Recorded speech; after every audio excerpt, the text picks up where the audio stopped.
بسم اللہ الرحمن الرحیم۔ السلام علیکم سامعین، کاشان بصیرت کا یوٹیوب چینل جہاں پر ہم کتاب پڑھ رہے ہیں مفاتیح الحیات، اور یہ ہے پارٹ نمبر 9 اور جو چھٹی فصل ہے جس میں کہ کھانے پینے کے آداب ہیں اس حوالے سے ہم جان رہے ہیں۔ پیج نمبر 122 پہ ریڈنگ کا آغاز کریں گے۔ یہاں پر ہیڈنگ ہے کھانے کے اوقات۔ امام صادق علیہ السلام نے فرمایا کہ صبح کی نماز پڑھنے کے بعد کچھ کھاؤ تاکہ تیرا منہ خوشبودار ہو، تیری حرارت کافور ہو، تیرے دانت مضبوط ہوں، تیرے مسوڑے سخت ہوں، تیرے رزق میں اضافہ ہو اور تیرا اخلاق اچھا ہو جائے۔ اور یہ ہے حوالہ الدعوت صفحہ نمبر 140۔ کسی شخص نے امام صادق علیہ السلام سے ہاضمے کی خرابیوں کی شکایت کی۔ امام نے ہاضمے سے مربوط بیماریوں سے بچاؤ کے لیے فرمایا کہ ناشتہ کیا کرو، رات کا کھانا کھایا کرو اور ان دونوں کے درمیان کوئی چیز نہ کھاؤ کیونکہ یہ بدن کی خرابی کا موجب ہے۔ کیا تو نے نہیں سنا کہ خدا فرماتا ہے کہ وہاں یعنی کہ جنت میں، اور یہ جو جنت کا ورڈ ہے یہ بریکٹ میں ہے، جنت میں صبح کے وقت اور شام کے وقت وہ اپنا رزق حاصل کریں گے۔ اور یہاں پر حوالہ ہے کتاب الکافی جلد نمبر 6 اور صفحہ نمبر 288 لکھا ہے۔ لیکن یاد رہے کہ اس قسم کی بیماری میں مبتلا ہونے کے بعد اتباع یعنی طبیب کی جمع یہ مشورہ دیتے ہیں کہ تھوڑے تھوڑے وقفے سے مناسب غذاؤں سے استفادہ کیا جائے۔ امام رضا علیہ السلام نے فرمایا ہے کہ انسان کے جسم میں رگ عین شین الف، اور یہ اس کے آگے بریکٹ میں لکھا ہے رات کے کھانے کی رگ عشاء کے نام سے ایک رگ پائی جاتی ہے۔ اگر کوئی شخص رات کا کھانا نہ کھائے تو وہ رگ صبح تک اسے بد دعا دیتی ہے اور کہتی ہے کہ خدا تجھے بھوکا اور پیاسا رکھے جس طرح تو نے مجھے بھوکا اور پیاسا رکھا ہے۔ بس تم میں سے کوئی شخص رات کے کھانے کو ترک نہ کرے، اگرچہ روٹی کا ایک لقمہ اور پانی کا ایک گھونٹ ہی کیوں نہ ہو۔ اور یہ ہے حوالہ الکافی جلد نمبر 6 صفحہ نمبر 289۔ اور اب ہم کتاب کے صفحہ نمبر 123 پر آ گئے ہیں۔ یہاں پر ہے ہیڈنگ دسترخوان کے بعض آداب۔ مل کر کھانا کھانا فرمان نبوی ہے۔ خدا کے ہاں سب سے پسندیدہ کھانا وہ ہے جس کی طرف بہت سے ہاتھ بڑھیں۔ مل کر کھانا کھایا کرو اور متفرق نہ ہو جاؤ کیونکہ اجتماع میں برکت ہے۔ اس کا حوالہ ہے طب نبوی صفحہ نمبر 19 اور طب نبوی صفحہ نمبر 21۔ نیکسٹ نیز فرمایا کہ تمہارے بدترین لوگ وہ ہیں جو اکیلے غذا کھاتے ہیں۔ اور یہ ہے حوالہ الکافی جلد نمبر 2 صفحہ نمبر 292۔ نیز فرمایا برکت 3 چیزوں میں ہے، مل کر کھانا کھانے میں، صبح سویرے کھانا کھانے میں اور سرید کھانے میں، یہ دال سرید کھانے میں۔ حوالہ ہے طب نبوی صفحہ نمبر 20۔ آپ کا ہی فرمان ہے اگر 4 اوصاف کے ساتھ غذا کھائی جائے تو غذا کامل ہوگی۔ اب بریکٹ پہ لکھا ہے وہ یہ ہیں کہ غذا حلال ہو، اس کی طرف بڑھنے والے ہاتھ زیادہ ہوں، بسم اللہ کے ساتھ کھانے کی ابتدا ہو اور اس کی انتہا الحمدللہ پر ہو۔ حوالہ ہے الکافی جلد نمبر 6 صفحہ نمبر 273۔ امام کاظم علیہ السلام سے مروی ہے کہ رسول اللہ صلی اللہ علیہ وآلہ وسلم نے جن لوگوں کو بد دعا دی ہے ان میں سے ایک وہ شخص ہے جو سفر میں اپنا توشہ تنہا کھاتا ہے۔ اور حوالہ ہے الفقی جلد نمبر 2 صفحہ نمبر 277۔ راوی کہتا ہے امام رضا علیہ السلام جب بھی اپنا دسترخوان بچھاتے تھے تو اپنے غلاموں اور نوکروں کو یہاں تک کہ دربانوں کو اور حیوانوں کی دیکھ بھال کرنے والوں کو بھی دسترخوان پر بٹھاتے تھے۔ حوالہ ہے عیون اخبار الرضا جلد نمبر 2 صفحہ نمبر 184۔ ہم کتاب کے پیج نمبر 124 پہ آ گئے ہیں۔ پھر لکھی ہے سب ہیڈنگ اپنے سامنے سے کھانا۔ رسول اللہ صلی اللہ علیہ وآلہ وسلم نے فرمایا جب دسترخوان بچھ جائے تو اپنے سامنے سے کھاؤ اور اپنے ساتھی کے سامنے سے غذا نہ کھاؤ۔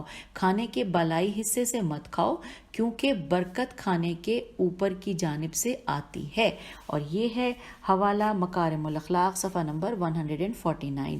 رسول خدا نے فرمایا جب تم سرید کھاؤ، یہ دال کھاؤ تو اس کے کناروں سے کھاؤ کیونکہ برکت درمیانی حصے میں ہوتی ہے۔ حوالہ ہے عیون اخبار الرضا جلد نمبر 2 صفحہ نمبر 34۔ پھر سب ہیڈنگ ہے سادگی۔ امیر المومنین علیہ السلام نے فرمایا دسترخوان پر غلاموں اور بندوں کی طرح بیٹھو اور ایک پاؤں کو دوسرے پاؤں کے اوپر نہ رکھو، نیز آلتی پالتی مار کر نہ بیٹھو کیونکہ اللہ تعالیٰ بیٹھنے کے اس انداز سے اور اس طرح بیٹھنے والے سے نفرت کرتا ہے۔ اور یہاں پر حوالہ ہے الکافی جلد نمبر 6 صفحہ نمبر 272۔ پھر ہیڈنگ ہے سب ہیڈنگ آہستہ کھانا۔ امام صادق علیہ السلام نے فرمایا دسترخوان پر زیادہ دیر تک بیٹھے رہو کیونکہ یہ تیری عمر میں شمار نہیں ہوگا۔ حوالہ ہے مستدرک الوسائل جلد نمبر 16 صفحہ نمبر 233۔ نیکسٹ ہے دعوت قبول کرنا۔ رسول خدا صلی اللہ علیہ وآلہ وسلم کا فرمان ہے اگر کسی کو کھانے کی دعوت دی جائے لیکن وہ قبول نہ کرے یا قبول کرنے کے بعد نہ کھائے تو یہ جفا اور ظلم ہے۔ اس کا حوالہ ہے قرب الاسناد اور صفحہ نمبر 74۔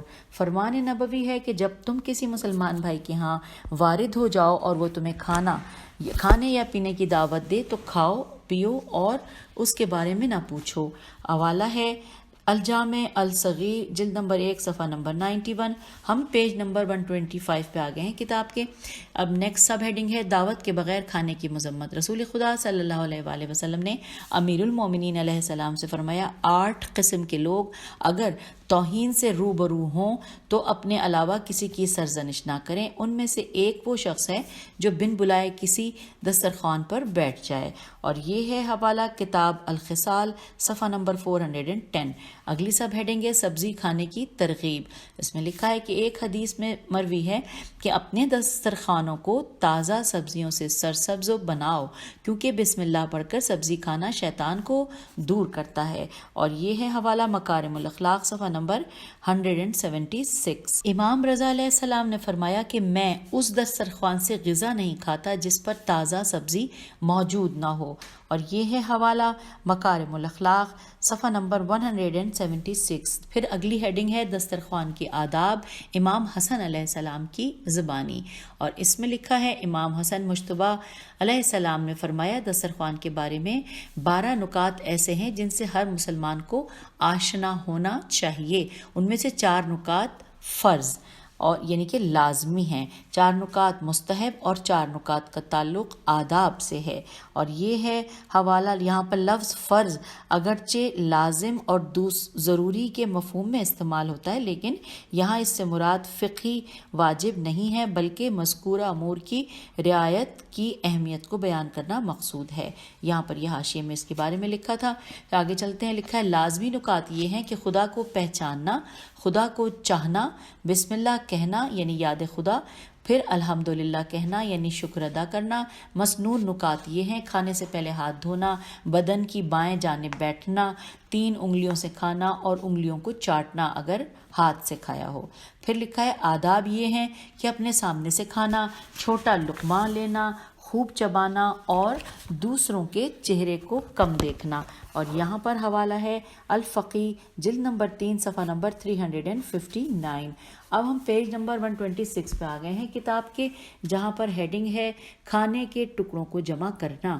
رسول خدا صلی اللہ علیہ وآلہ وسلم نے فرمایا کہ جو شخص دسترخوان سے روٹی کے ٹکڑوں کو کھائے خدا اسے بخش دیتا ہے، اور یہ ہے حوالہ الجامع الصغیر جلد نمبر 2 صفحہ نمبر 587۔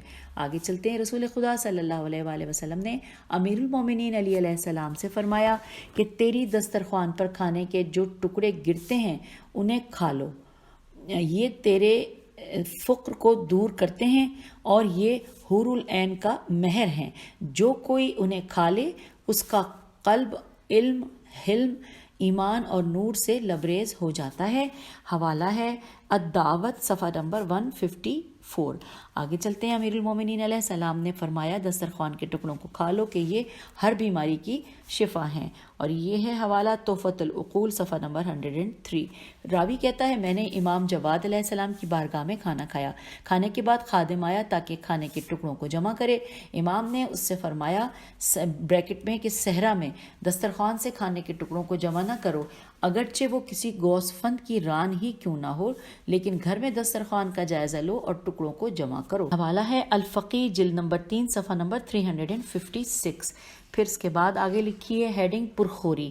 اس کے بارے میں لکھا ہے رسول خدا صلی اللہ علیہ وآلہ وسلم نے فرمایا کہ پیٹ بھر کر کھانا نہ کھاؤ وگرنہ تمہارے دلوں میں معرفت کا نور بجھ جائے گا۔ جو شخص ہلکے پیٹ کے ساتھ نماز تہجد پڑھے حور العین اس کے گرد جمع ہوں گی، اور یہ ہے حوالہ مکارم الاخلاق صفحہ نمبر 150 کتاب کے پیج نمبر 127 پہ ہم آ گئے ہیں. لکھا ہے نیز فرمایا کہ زیادہ کھا پی کر اپنے دلوں کو موت سے ہمکنار نہ کرو، کیونکہ دل بھی کھیتوں کی طرح ہیں جو زیادہ پانی کی وجہ سے برباد ہو جاتی ہیں.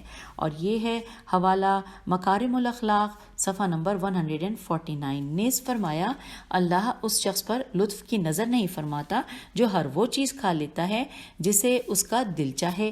اور یہ ہے حوالہ مکارم تحفۃ العقول صفحہ نمبر 38. حضرت امیر المومنین علیہ السلام نے فرمایا زیادہ کھانا اور زیادہ سونا روح کو فاسد کرتے ہیں اور نقصان دہ ہیں. اور یہ ہے حوالہ غرر الحکم صفحہ نمبر 360.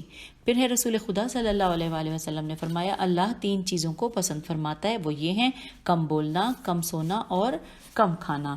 حوالہ ہے تنبیہ الخواطر و نزہۃ النواظر جلد نمبر 2 صفحہ نمبر 121. آگے چلتے ہیں. لکھا ہے نیز فرمایا کہ اپنی غذا کو خدا کی یاد اور نماز کے ذریعے ہضم کراؤ، بھرے پیٹ کے ساتھ سونے سے پرہیز کرو وگرنہ سنگ دل ہو جاؤ گے. اور یہ ہے حوالہ الدعوت صفحہ نمبر 76 مستدرک الوسائل جلد نمبر 12 صفحہ نمبر 94. نیز فرمایا کہ جو شخص دنیا میں زیادہ کھانے کے باعث ڈکاریں لیتا ہے اسے قیامت کے دن زیادہ بھوک لگے گی. اور یہ ہے حوالہ مکارم الاخلاق صفحہ نمبر 147.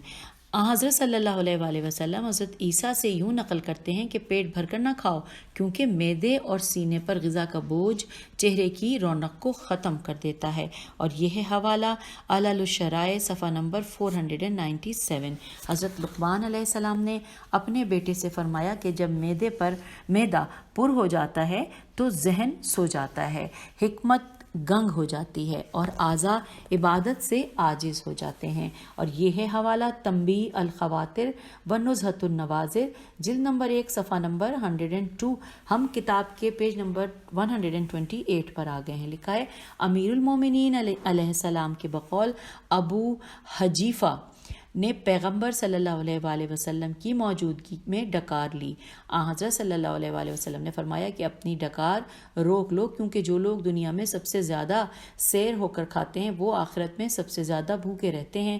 آپ صلی اللہ علیہ وآلہ وسلم نے مزید فرمایا کہ اس کے بعد ابو حجیفہ نے اپنی موت تک پیٹ بھر کر نہیں کھایا.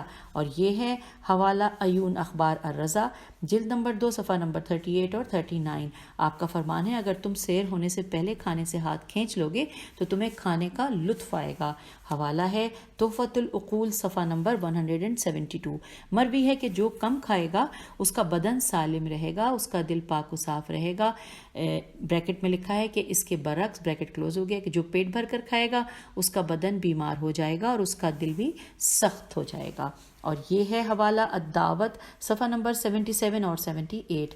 امام باقر علیہ السلام کا فرمان ہے کہ خدا کے ہاں کوئی چیز بھرے ہوئے پیٹ سے زیادہ مبغوض نہیں ہے. اور یہ ہے حوالہ الکافی جلد نمبر 6 صفحہ نمبر 270.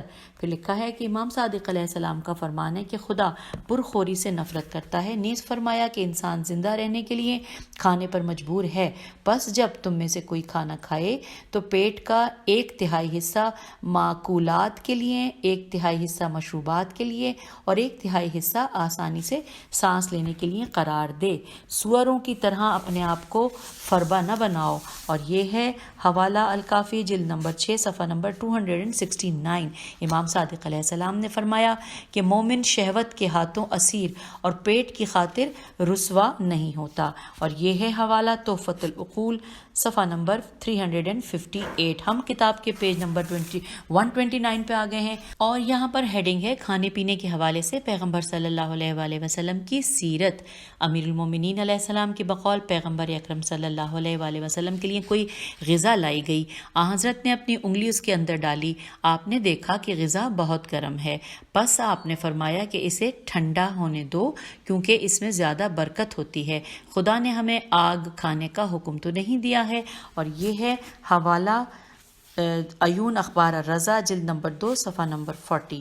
آگے چلتے ہیں۔ امام حسین علیہ السلام سے مروی ہے کہ رسول خدا صلی اللہ علیہ وآلہ وسلم جب بھی کوئی غذا تناول کرتے تو فرماتے تھے کہ اے اللہ ہمیں اس میں برکت دے اور ہمیں اس سے بہتر عطا کر۔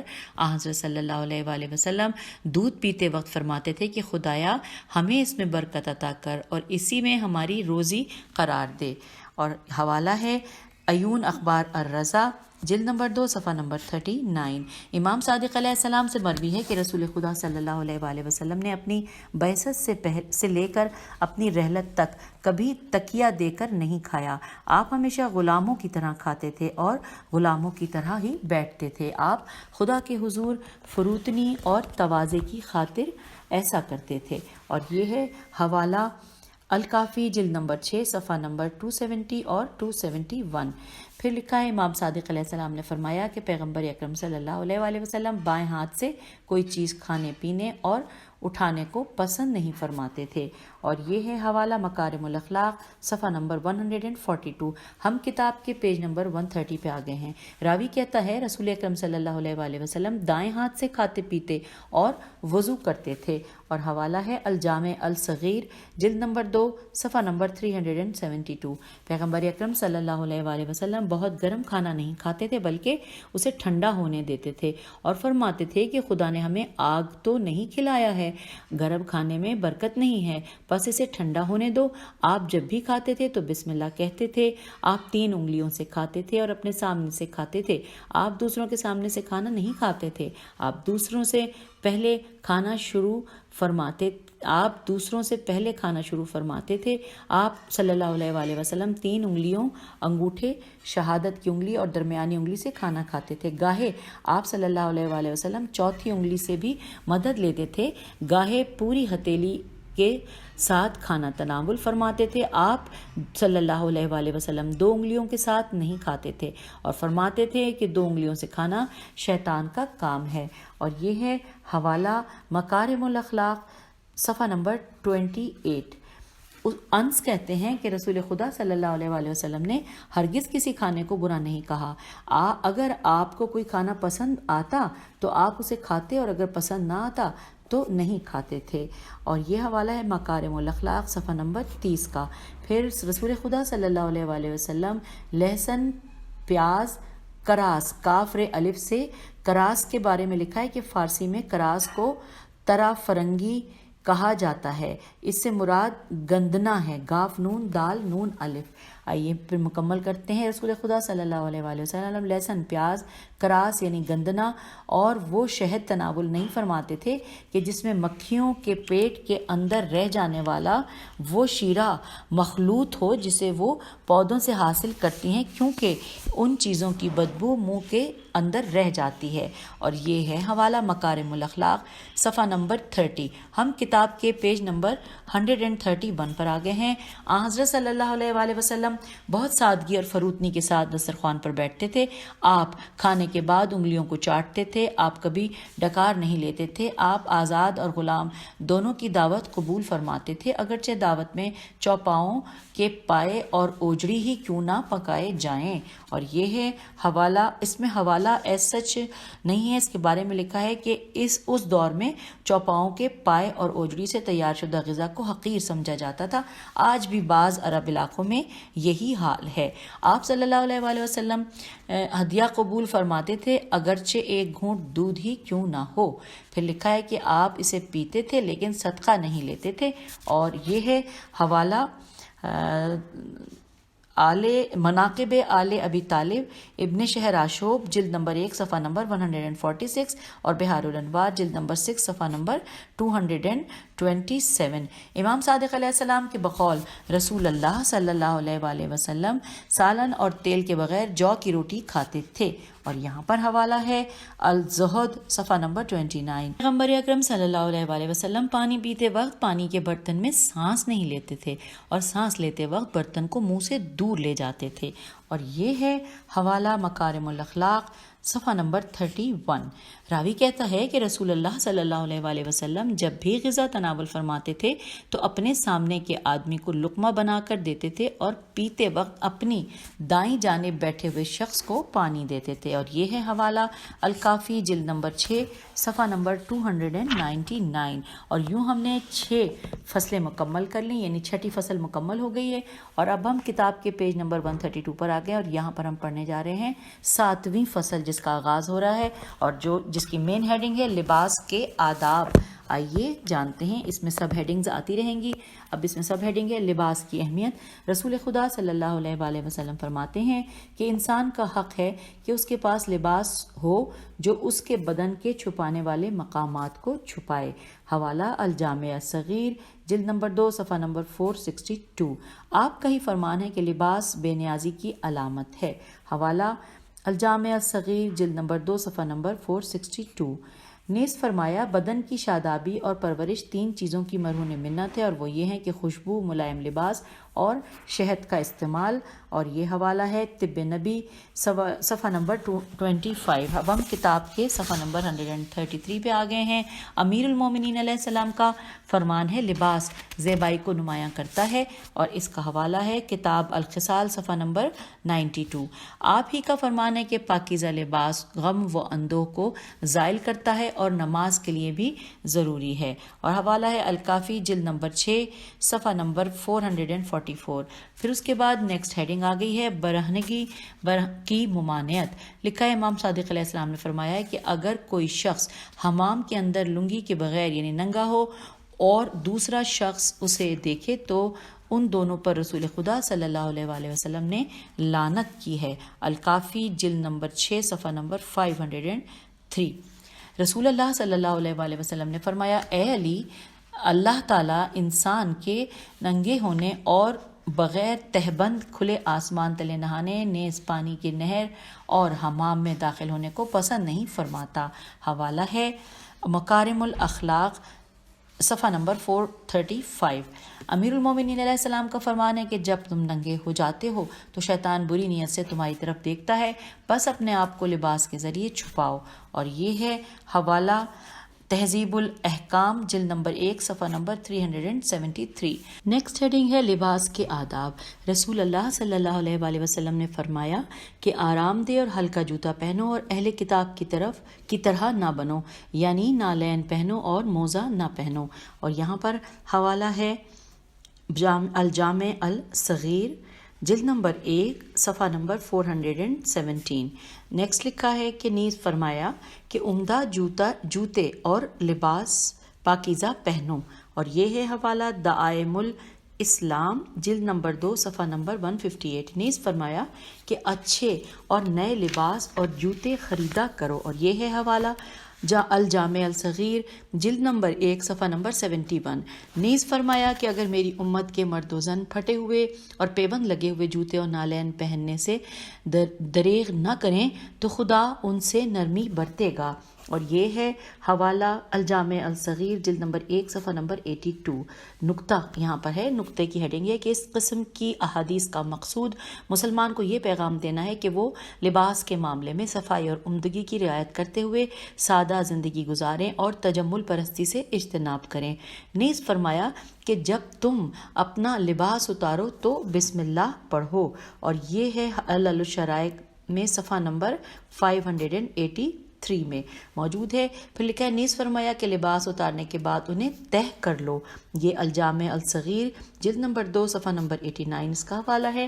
امیر المومنین علیہ السلام نے فرمایا جو شخص لمبی زندگی کا خواہاں ہو وہ اچھے جوتے نیز آرام دہ اور ہلکا لباس پہنے، اور یہ حوالہ ہے عیون اخبار الرضا جلد نمبر 2 صفحہ نمبر 38۔ پھر لکھا ہے امام صادق علیہ السلام نے فرمایا کہ غسل کے بعد کپڑے پہنتے وقت یہ کہو کہ خدایا مجھے تقویٰ کا لباس پہنا دے اور مجھے بدی سے دور رکھ. اگر ایسا کرو گے تو تم ہر بیماری سے محفوظ رہو گے. اور یہ ہے حوالہ الفقی جلد نمبر 1 صفحہ نمبر 112. محمد بن مسلم کے بقول امام باقر علیہ السلام نے فرمایا کہ نیا لباس پہنتے وقت یہ دعا پڑھو کہ خدایا اس لباس کو کامیابی، پرہیزگاری اور برکت کا موجب قرار دے. خدایا مجھے اس لباس میں عمدہ عبادت کرنے، تیری اطاعت و بندگی کرنے اور تیری نعمتوں کا شکر کرنے کی توفیق عنایت کر. تعریف اس اللہ کی جس نے مجھے وہ لباس پہنایا جس کے ذریعے میں اپنی قباحتوں کو چھپاتا ہوں اور لوگوں کے درمیان اپنی زینت کا سامان کرتا ہوں. حوالہ ہے الکافی جلد نمبر 6 صفحہ نمبر 458. ہم آگے ہیں پیج نمبر 135 پر. راوی کہتا ہے امام رضا علیہ السلام دائیں جانب سے لباس پہنتے تھے. جب آپ نیا لباس زیب تن کرتے تھے تو پانی کے ایک پیالے پر 10 بار انا انزلنا جو کہ سورہ قدر کی آیت نمبر 1 ہے اور 10 بار قل هو اللہ احد جو کہ سورہ اخلاص کی آیت نمبر 1 ہے اور 10 بار قل یا ایھا الکافرون جو کہ سورہ کافرون کی آیت نمبر 1 ہے پڑھتے تھے اور پھر اس پانی کو نئے لباس پر چھڑکتے تھے. پھر فرماتے تھے کہ جو شخص نیا لباس پہننے سے پہلے ایسا کرے تو جب تک اس لباس کا ایک دھاگا بھی باقی ہو وہ ہمیشہ ناز و نعمت کی زندگی گزارے گا. اور یہ ہے حوالہ عیون اخبار الرضا جلد نمبر 1 صفحہ نمبر 315.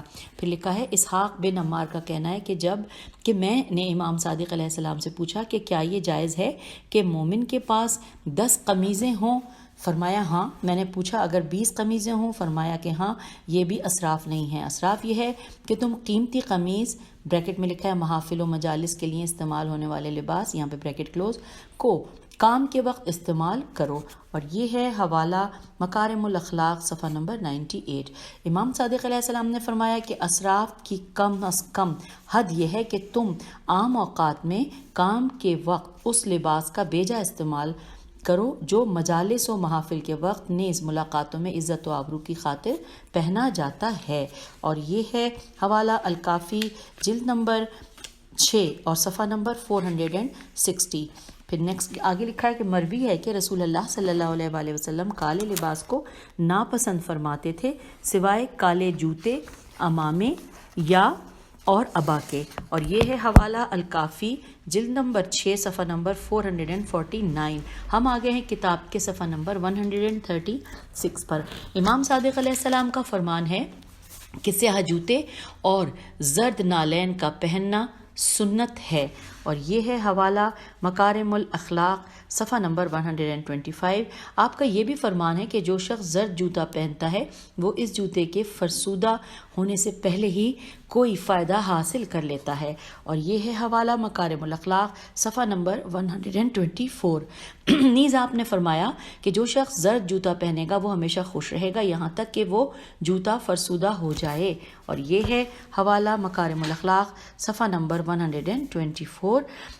نیز فرمایا بہتر ہے کہ جو شخص سوگ میں ہو وہ ابا پہننے سے احتراز کرے اور ایسی قمیص پہنے جس سے وہ پہچانا جائے. سزاوار ہے کہ اس کے ہمسائے 3 دنوں تک اس سوگوار کی طرف سے اس کے مہمانوں کی خاطر تواضع کریں. اور یہ ہے حوالہ الفقی جلد نمبر 1 صفحہ نمبر 174. یہ اس بات کی طرف اشارہ ہے کہ سوگوار شخص اپنے معمول کا لباس نہ پہنے جو آرائش کے لیے ہو. اب اگلی ہیڈنگ ہے کہ پسندیدہ اور مسنون لباسوں کا بیان. فرمان نبوی ہے دینی بھائیوں کے درمیان جانے کے لیے اپنے سامان سفر اور لباس کو اس طرح آراستہ کرو اور اپنی ضرورت کی چیزوں کو اس طرح درست کر لو کہ لوگوں کے درمیان تم ایک خال الف لام کی طرح نمایاں نظر آؤ کیونکہ خدا بدی اور بدنمائی کو پسند نہیں فرماتا.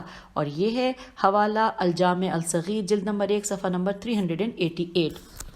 نیز حضرت صلی اللہ علیہ وآلہ وسلم کا فرمان ہے تمہارے لیے ہر لباس سے بہتر سفید لباس ہے پس اسے پہنو اور اپنے مردوں کو اس کا کفن دو. اور یہ ہے حوالہ دعائم آل اسلام جلد نمبر 2 صفحہ نمبر 161. ہم کتاب کے صفحہ نمبر 137 پہ آ گئے ہیں. آپ نے فرمایا کہ میں زندگی کے آخری لمحات تک پشمی پے شین میم چھوٹی پشمی لباس پہننا ترک نہیں کروں گا تاکہ یہ میری موت کے بعد سنت بن جائے. اور یہ ہے حوالہ علل الشرائع صفحہ نمبر 130. امیر المومنین علیہ السلام نے فرمایا کہ سوتی لباس پہنو کیونکہ وہ رسول خدا صلی اللہ علیہ وآلہ وسلم کا اور ہم اہل بیت علیہ السلام کا لباس ہے. حضرت صلی اللہ علیہ وآلہ وسلم پشم اور بالوں کا لباس صرف بیماری کے وقت پہنتے تھے. اور یہ ہے حوالہ مکارم الاخلاق صفحہ نمبر 103. البتہ اس کا یہ مطلب ہے کہ اونی لباس اور سوتی لباس میں سے ہر ایک کو اس کے اپنے مخصوص مورد میں پہننا چاہیے. راوی کہتا ہے کہ جب امام حسن علیہ السلام نماز پڑھنے کے لیے اٹھتے تو بہترین لباس زیب تن فرماتے تھے. جب آپ سے پوچھا گیا کہ آپ بہترین لباس کیوں پہنتے ہیں تو آپ نے جواب دیا کہ خدا جمیل ہے اور جمال اور خوبصورتی کو پسند فرماتا ہے، پس میں اپنے پروردگار کی خاطر اپنے آپ کو خوبصورت بناتا ہوں. نیز خدا فرماتا ہے کہ ہر مسجد کے لیے اپنے آپ کو آراستہ کرو، اسی لیے میں چاہتا ہوں کہ بہترین لباس پہنوں. اور یہاں پر حوالہ ہے تفسیر العیاشی جلد نمبر 2 اور صفحہ نمبر 14. اور یہاں پر یہ بھی حوالہ ہے کہ سورہ اعراف کی آیت نمبر 31 میں بھی اس کی طرف اشارہ ہے. حضرت امام صادق علیہ السلام نے فرمایا کہ پیغمبروں کے لباسوں میں سے ایک کتان کاف تے الف نون اور اسے بریکٹ میں لکھا ہے سین نون کا لباس ہے. اور اس کا حوالہ ہے مکارم الاخلاق صفحہ نمبر 104. نیز فرمایا کہ جمعے کے دن اپنی آرائش کرو اور پاکیزہ ترین لباس پہنو. اور یہ ہے حوالہ الفقی جلد نمبر 1 صفحہ نمبر 116. امام رضا علیہ السلام نے فرمایا کہ مستحب ہے کہ آدمی جمعے کے دن امامہ پہنے، بہترین و پاکیزہ ترین لباس زیب تن کرے اور بہترین عطر سے اپنے آپ کو معطر کرے. اور یہ ہے حوالہ الفقی جلد نمبر 1 صفحہ نمبر 425 اور 426. ہم کتاب کے صفحہ نمبر 138 پر آگے ہیں. راوی کہتا ہے کہ امام رضا علیہ السلام گرمیوں میں چٹائی پر اور سردیوں میں بالوں سے بنے ہوئے بچھونے پر بیٹھتے تھے. آپ کا لباس کھردار کاف دو چشمی ہے رے دال الف رے ہوتا تھا، لیکن جب آپ لوگوں کو پاس تشریف لاتے تھے تو خوبصورت لباس پہنتے تھے. اور یہ ہے حوالہ عیون اخبار الرضا جلد نمبر 2 صفحہ نمبر 178. پیغمبر اکرم صلی اللہ علیہ وآلہ وسلم نے علی علیہ السلام سے فرمایا، اے بھائی میں آپ کو ایک نصیحت کرتا ہوں سو اس کی رعایت کریں، شاید خدا آپ کو فائدہ پہنچائے. اپنے بدن کے تناسب سے کھردار کاف ہیرے دال الف را کھردار لباس پہنیں تاکہ آپ غرور اور تکبر میں مبتلا نہ ہو جائیں. اور یہ حوالہ ہے عیون اخبار الرضا جلد نمبر 2 صفحہ نمبر 178. اب نئی ہیڈنگ ہے ناپسندیدہ لباسوں کا بیان. سب سے پہلے اس میں سب ہیڈنگ ہے نازک لباس. لکھا ہے رسول خدا صلی اللہ علیہ وآلہ وسلم نے فرمایا، میری امت کی عورتیں دو سرخ چیزوں یعنی سونے اور نازک لباس کی وجہ سے ہلاک ہوں گی. اور یہ ہے حوالہ تنبیہ الخواطر و نزہۃ النواظر جلد نمبر 1 صفحہ نمبر 3. اب آگے چلتے ہیں. لکھا ہے نیز فرمایا کہ اے علی علیہ السلام جو شخص اپنی بیوی کی اطاعت کرے خدا اسے منہ کے بل جہنم میں گرا دے گا. علی نے پوچھا اس اطاعت سے کیا مراد ہے؟ فرمایا وہ یہ ہے کہ اسے نازک لباس پہننے کی اجازت دے. اور یہ ہے حوالہ مکارم الاخلاق صفحہ نمبر 438. نیز فرمایا کہ جن وجوہات کی بنا پر لوط کی قوم ہلاک ہوئی ان میں سے ایک یہ تھا کہ وہ حریر ہے رے یہ رے اور بریکٹ میں لکھا ہے ابریشم الف بے رے یہ شین میم ابریشم کا لباس پہنتے تھے. اور یہاں پر حوالہ ہے الجامع الصغیر جلد نمبر 2 صفحہ نمبر 155. پھر اس کے بعد نیکسٹ سب ہیڈنگ ہے متکبرانہ لباس. امیر المومنین علیہ السلام نے فرمایا کہ میری امت کے درمیان قوم لوط کی 6 خصلتیں پائی جاتی ہیں اور وہ یہ ہیں کہ تکبر کے باعث ایسا لمبا بیرونی لباس پہننا جو زمین پر کھینچتا چلا جائے، قمیص اور قبا کے بٹن کھولنا اور انہیں کھلا رکھنا. اور اس کے بعد ڈیش ڈیش ڈیش ہے اور یہاں پر حوالہ ہے کتاب الخصال صفحہ نمبر 331. ہم کتاب کے پیج نمبر 139 پہ آ گئے ہیں. نیز فرمایا سیاہ لباس مت پہنو کیونکہ یہ فرعون کا لباس ہے. اور یہاں پر حوالہ ہے الشرائع صفحہ نمبر 347، نیز فرمایا کہ جو کوئی فخریہ اور قیمتی لباس پہنے وہ تکبر میں مبتلا ہوتا ہے اور متکبر کی جگہ دوزخ کی آگ ہے۔ اور یہاں پر حوالہ ہے ارشاد القلوب صفحہ نمبر 195۔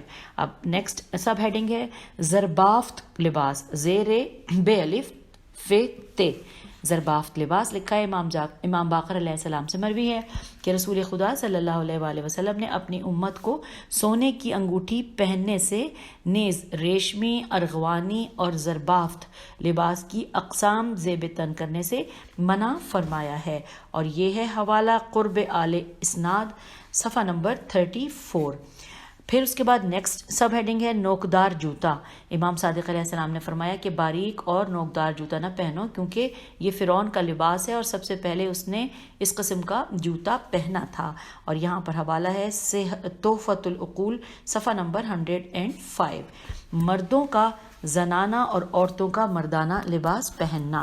اس حوالے سے لکھا ہے کہ امام صادق علیہ السلام سے مروی ہے کہ رسول اکرم صلی اللہ علیہ وآلہ وسلم مردوں کو عورتوں کا لباس پہننے سے اور عورتوں کو مردوں کا لباس پہننے سے منع فرماتے تھے، اور یہ ہے حوالہ مکارم الاخلاق صفحہ نمبر 118۔ اس کے بعد نیکسٹ سب ہیڈنگ ہے تنگ لباس، امام صادق علیہ السلام کے بقول مسلمان عورت کے لیے اس طرح کا لباس پہننا روا نہیں ہے کہ جو اس کے سر، گردن اور جسم کے بعض حصوں کو نہ چھپائے، اور یہ ہے حوالہ کلینی الکافی جلد نمبر 3 صفحہ نمبر 396، اور لکھا ہے 14، جیم چہے والا ہے پورا لکھا ہے اور لکھا ہے آگے 14۔ آپ نے ہی فرمایا ہے کہ نازک اور مستقل لباس میں نماز نہ پڑھو، اور یہاں پر حوالہ ہے تہذیب الاحکام جلد نمبر 2 صفحہ نمبر 214، اور ہے حصہ ہوگا 45 اور 46، اور وسائل الشیعہ جلد نمبر 4 صفحہ نمبر 388، اور حدیث ہوگی میرے خیال ہے حدیث نمبر ہے 5477۔ پھر لکھا ہے کہ مستقل لباس وہ ہے جو تنگ ہونے کی وجہ سے بدن کی جسامت کو ظاہر کرتا ہے، اور یہاں پر حوالہ ہے بہار الانوار جلد نمبر 80 صفحہ نمبر 187۔ سید الشہداء نے عاشور کے دن حکم دیا کہ آپ کے لیے ایک لباس لایا جائے، بس ایسا لباس لایا گیا جو تنگ اور بدن کے ساتھ چپکنے والا تھا۔ آپ نے اس کو رد کرتے ہوئے فرمایا کہ تنگ اور بدن کے ساتھ چپکنے والا لباس ان لوگوں کا لباس ہے جو ذلیل و خوار ہوں۔ حوالہ ہے تاریخ الام الملوک جلد نمبر 4 صفحہ نمبر 245، تاریخ دمشق جلد نمبر 7 جزو 14 صفحہ 215، الکامل فی التاریخ جلد نمبر 4 صفحہ نمبر 77، لہوف صفحہ نمبر 121، اور نفس المحموم محدث قمی صفحہ نمبر 224 اور 225۔ آگے چلتے ہیں، لکھا ہے ان احادیث کی روح سے تنگ چپکنے والا لباس جو بدن کے حجم کو ظاہر کرے انسان کی ذلت خواری کا موجب ہے، جو اس کی حیثیت کو خاک میں ملا دیتی ہے، جیسا کہ قرآن میں سورہ نور کی آیت نمبر 31 میں ہے کہ اور عورتیں اپنے پیر زمین پر نہ پٹکیں تاکہ ان کی پوشیدہ زینت ظاہر نہ ہو۔ اب یہاں پہ آگے لکھا ہے کہ اس سے ظاہر ہوتا ہے کہ عورت کی ہر وہ چیز جو مرد کی شہوت کو پرانگیختہ کرے حرام ہے، مثلا چہرے کی آرائش، خوشبو کا استعمال، تنگ اور بدن سے چپکنے والے لباس کا استعمال، اور جو شرمگاہوں کی جسامت نیز رانوں، سینے اور پستانوں کی جسامت کو ظاہر کرے اگرچہ پورا بدن چھپا ہوا ہو۔ بالفاظ دیگر جب حرمت کا معیار نامحرم کے شہوانی جذبات کو حرکت میں لانا ہو تو مذکورہ چیزیں مرد اور عورت دونوں پر حرام ہیں۔ اب نیکسٹ ہیڈنگ ہے شہرت کا لباس، رسول خدا صلی اللہ علیہ وآلہ وسلم نے ان لباسوں سے منع فرمایا ہے کہ جو انگشت نمائی اور شہرت کا موجب بنے، بریکٹ میں ہے خواہ افراد کی صورت میں ہو یا تفرید کی وجہ سے، بریکٹ کلوز۔ افراد کی صورت یہ ہے کہ لباس بہت زیادہ نرم اور نازک یا لمبا ہو، تفرید یہ ہے کہ لباس کی ضخامت اور کوتاہی کم ہو، اور یہاں پر حوالہ ہے الجامع الصغیر جلد نمبر 2 صفحہ نمبر 691۔ آپ کا فرمان ہے کہ وہ لباس نہ پہنو کہ جو خوبصورتی یا بدصورتی میں معروف و مشہور ہو، اور یہ ہے حوالہ الجامع الصغیر جلد نمبر 2 صفحہ نمبر 703۔ پھر لکھا ہے کہ نیز آپ کا فرمان ہے کہ جو شخص شہرت کا لباس پہنتا ہے خدا اس سے اپنا رخ پھرتا ہے یہاں تک کہ وہ شخص اس لباس کو اتارے، اور یہ ہے حوالہ الجامع الصغیر جلد نمبر 2 صفحہ نمبر 643۔ آپ کا ہی فرمان ہے کہ جو شخص دنیا میں شہرت کا لباس پہنے، قیامت کے دن خدا اسے ذلت کا لباس پہنائے گا۔ اور یہ حوالہ ہے مکارم الاخلاق، صفحہ نمبر 116۔ امام حسین علیہ السلام نے فرمایا کہ جو شخص شہرت کا لباس پہنے اسے اللہ تعالیٰ قیامت کے دن آگ کا لباس پہنائے گا۔ اور یہ حوالہ ہے الکافی جلد نمبر 6 اور صفحہ نمبر 445۔ حضرت امام صادق علیہ السلام نے فرمایا خدا لباس شہرت سے نفرت کرتا ہے۔ اور یہ حوالہ ہے الکافی جلد نمبر 6 صفحہ 445۔ نیز فرمایا انسان کی ذلت و خواری کے لیے یہی کافی ہے کہ وہ ایسا لباس پہنے جو انگشت نمائی اور بدنامی کا موجب ہو۔ حوالہ ہے مکارم الاخلاق، صفحہ نمبر 116۔ نکتہ: خوبصورت اور اچھی سلائی والے لباس سے انسان لذت حاصل کرتا ہے، لیکن گاہے نوبت یہاں تک پہنچ جاتی ہے کہ اس قسم کا لباس شہرت کا موجب بنتا ہے، جو مذموم ہے۔ جمالیاتی ذوق اچھا ہے، لیکن ناز و ادا، فخر و مباحات اور تکبر کا اظہار بدترین کاموں میں شامل ہے۔ اس لیے امیر المومنین علیہ السلام نے فرمایا ہے کہ نیا لباس پہننے سے پہلے اس سے کہو کہ تو بوسیدہ اور پرانا ہو جائے، پس میری آبرو خاک میں نہ ملانا، ایسا کام نہ کرنا کہ میں پرانا ہو جاؤں اور تجھے پہننے کی وجہ سے میں دوزخ میں چلا جاؤں۔ اور یہ ہے حوالہ دیوان آل امام علی علیہ السلام، صفحہ نمبر 116۔ اب ہیڈنگ چھوٹی سی ہے، بیگانوں کا لباس۔ امیر المومنین ہمیشہ فرماتے تھے کہ اس امت کے امور ہمیشہ بخیر و خوبی چلتے رہیں گے کہ جب تک کہ وہ امتی اجمیوں یعنی بیگانوں کی طرح غذا کھانے اور لباس پہننے سے بچتے رہیں گے، پس اگر وہ ایسا کریں گے تو خدا انہیں ذلیل و خوار کر دے گا۔ اور یہ ہے حوالہ المحاسن، صفحہ نمبر 410۔ اور یہاں پر آخری چیز نکتہ لکھا ہوا ہے، روایت کا مقصود ہے کہ زندگی گزارنے کے طور طریقوں مثلا خوراک، لباس وغیرہ میں غیر اسلامی ثقافت کی تقلید نہ کی جائے جو اس دور کے غیر عرب معاشروں میں رائج تھی۔ اجازت دیجیے، نیکسٹ ریکارڈنگ میں پھر ملتے ہیں۔ خدا حافظ۔